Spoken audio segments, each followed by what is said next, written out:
wants is 11 of the Spratly Islands, which, as expressed by my co-delegate, 8 of which we already inhabit.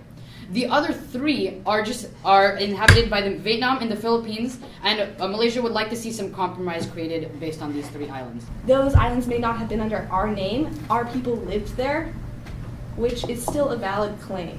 Permanent residents of the Spratly and Parcel Islands should not be forced to leave their homes. 92% of the South China Sea as a whole is claimed by the 9-line. China's 9-line is a joke, and it's claiming way too much land. Our long-standing traditions and history do deserve the same respect and protection as international law does. Thank you. China, your history is incredibly vague. The words it uses to reference these islands could be literally referring to any island in the South China Sea. This is a map of the oil fields and the natural gas fields, so you can see. Where are the Spratlys?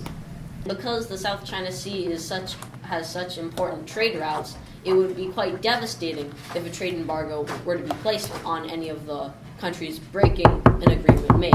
Right now, China and many of these islands were making multifunctional lighthouses, search and rescue facilities. Why are there satellite images showing weapons of destruction on these islands? Because we already have them for military purposes, we may as well go ahead and put some, benefits now that we already have an island, like research facilities and whatnot. And so what Vietnam proposes is China gets no islands, and the rest is divided among the rest of us. But in reality, that's just not doable. It's also about preserving our environment and preserving the corals that you have built your artificial islands on. We need to construct islands so that we can have a buffer between the United States' presence in the South China Sea and the Chinese homeland. The scope of this committee is not creating a union in Southeast Asia. It's solving the conflict in the South China Sea.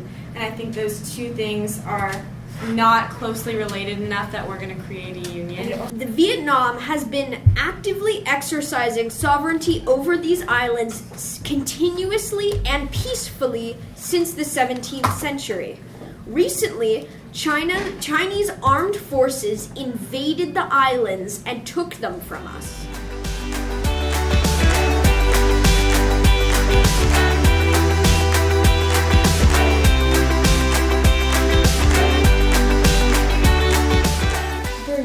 Our economy depends on our oil, and we also depend on exporting it to other nations at this table. And so if we pool together our exploration, then we might lose some of our markets, and that would be detrimental to Brunei's economy. Because the Spratly Islands are not in the majority of the countries here, they're EEZ, the Spratly Islands would be divided equally among all nations holding a claim in this committee. They must be divided according to economic value. You should only have access to the oil that is inside your EEZ zone. Esteemed representative of the United States. The United States is not just patrolling the waters only for the sake of intimidating China, but for other reasons as well. No, this is not exclusively to intimidate China. In fact, this is not our mission at all. The United States is interested in having trade in the world unhindered. It's interested in having a peaceful Asia-Pacific region, and therefore that is why we conduct these patrols. The United States does not believe that China has a historic claim that basically supersedes the law of the sea. They do have a historic claim. It's just not stronger than what the law of the sea says. We do need to cripple nations economically if they do break this code of conduct or pass boundaries that they're not supposed to pass. So perhaps sanctions from plenty of countries could definitely do that. We need to figure out a different solution that would have an equal effect on all of us. A fine, a large one, large enough to deter any of the nations here, would probably be the best option. Malaysia believes that some of their islands should be taken away by force if they are not willing to pay. Hypothetically, China were to violate the agreement, our combined forces of the other countries in this coalition may not be large enough and powerful enough to counter them. Brunei thinks it's completely reasonable to single out China as the nation that would not follow this, as they are the first ones who violated the law of the sea, which was a law. Malaysia would like to recommend that we give trade benefits among us countries participating in this committee. Trade benefits so strong that effectively if a country was to violate a rule and no longer remain a part of this committee, it would be detrimental to their trade and economy. However, so I as you encourage said- all countries to understand the need to not escalate conflict and try to find the most peaceful solution that we can. Do you want your portion of the Spratleys or the Scarborough Shoal? Both of them are rightly ours. It doesn't matter because the boundary is 118 east longitude and the Spratleys are way outside of that. China has made a long line of sacrifices and has cut down basically almost 80% of what it originally claimed. Hand over your section of the Spratleys. We have made enough compromises, and if you want to reduce tensions, if you don't want warships in front of your capital, then you will comply. All China is asking for is the section of the Spratlys of the Philippines in return for the Scarborough Shoal. This is the clean move to make because it will reduce tensions dramatically and improve relations between all countries. If you're unwilling to come to agree with China, perhaps you have a proposal that better suits your needs and China's needs. Every single country here would deny it. Would deny them getting your portion of Spratly Islands for a shoal or something, and that's what we're doing here. So we don't understand why you guys aren't backing us up in this, because it's completely reasonable. Philippines could offer the parcels and maybe a small portion of their Spratlys, then that might be a compromise. We would like to make it clear again how much we have compromised. We stood firmly on our 9-dash line. We compromised that. We have been negotiating. We have been willing to compromise. Whereas the Philippines now is telling us to take it or leave it. Warships that close to your capital, it's not going to end well. Now, you claim that you have the U.S. parading their way through your territory and that it threatens you. Well, you are essentially putting the Philippines in the same position. And since the Philippines and the U.S. are doing a lot of joint operations, I highly recommend you try to convince the Philippines to take your deal. China's not policy. China's working to keep their policy right now. Japan. If the trade benefits are worth more than the penalty for breaking a rule, then a person will be able to face the consequences without just wanting to leave because it will be better in the long run for them.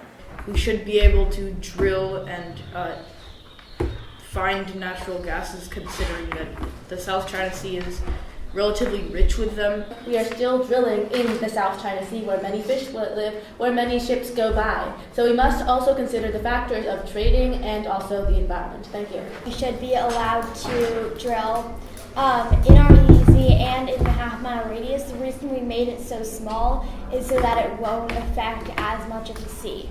When you drill to get oil or natural gases, you drill a 2-mile hole into the ground. Then you insert a metal pipe into it and start either going to the left or to the right and inserting a metal pipe and trying to find a rock that has oil in it or natural gas, whichever one. And this really does harm the environment, especially if you do too much. The first 100 miles off the coast of the nation can be used for fishing, and then the 100 to 200 miles away off the coast can be used for oil. However, they can only fish in their EEZ and in the half-mile radius. While some of these islands are valued because of their oil and natural gas resources, others are not really used for that at all and are instead used for things like fishing and military bases. So I think we really, really need to think about these island chains and these larger islands on a case-by-case basis. Okay, I'm going to read the treaty in its entirety. Creating consequences to enforce the norms and rules created by the Code of Conduct. The consequence or fine would involve a fine of approximately 0.1% of a country's GDP during the country's first violation. If you keep offering the same thing over and over again with no change in results, that is literally the definition of insanity. To keep expecting to change results and offering the same thing. The People's Republic of China has a counter proposal. The Philippines will give us 4/5 of their Spratlys and all of their parasols, and in return, we will leave the Scarborough Shoal. That is the most we are willing to compromise, period. are stubborn too. We will not move from this compromise that we have sacrificed so much for. Yes, we really want the shoal, but we can't give up more than half of our islands. It's just the way it works. The People's Republic of China has yet another counter-proposal. The Scarborough Shoal will be split in half. Half will go to the Philippines, half will go to China, and then in return the Philippines will hand over 1/4 of their Spratleys.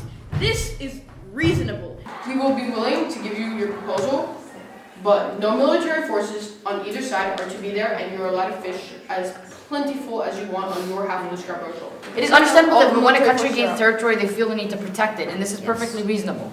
But if you give it to them, it becomes their territory, which means it is just their right to protect it. They can do that. you gradually, you can have some military there at the beginning, and then as the years go on, can you gradually pull out as tensions decrease? This is the Philippines claim. As long as you have military there, we will also have military. Okay, there. all right, that's fine. all right, let's put in the bill. Okay, we're now on voting procedure. The doors are theoretically barred. You cannot leave this room. China, how do you vote? Okay. The People's Republic of China will vote yes on this bill because it is very comprehensive. Thank you. Done. Brunei. You know what? Brunei votes yes.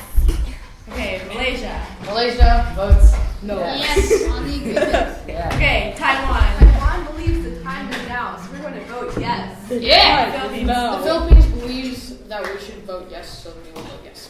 Okay, Vietnam. Nam votes yes. Okay, South Korea. We support this bill and vote yes. Okay, DPRK. We will vote North Korea says yes. Okay, that passes. Applause is in order.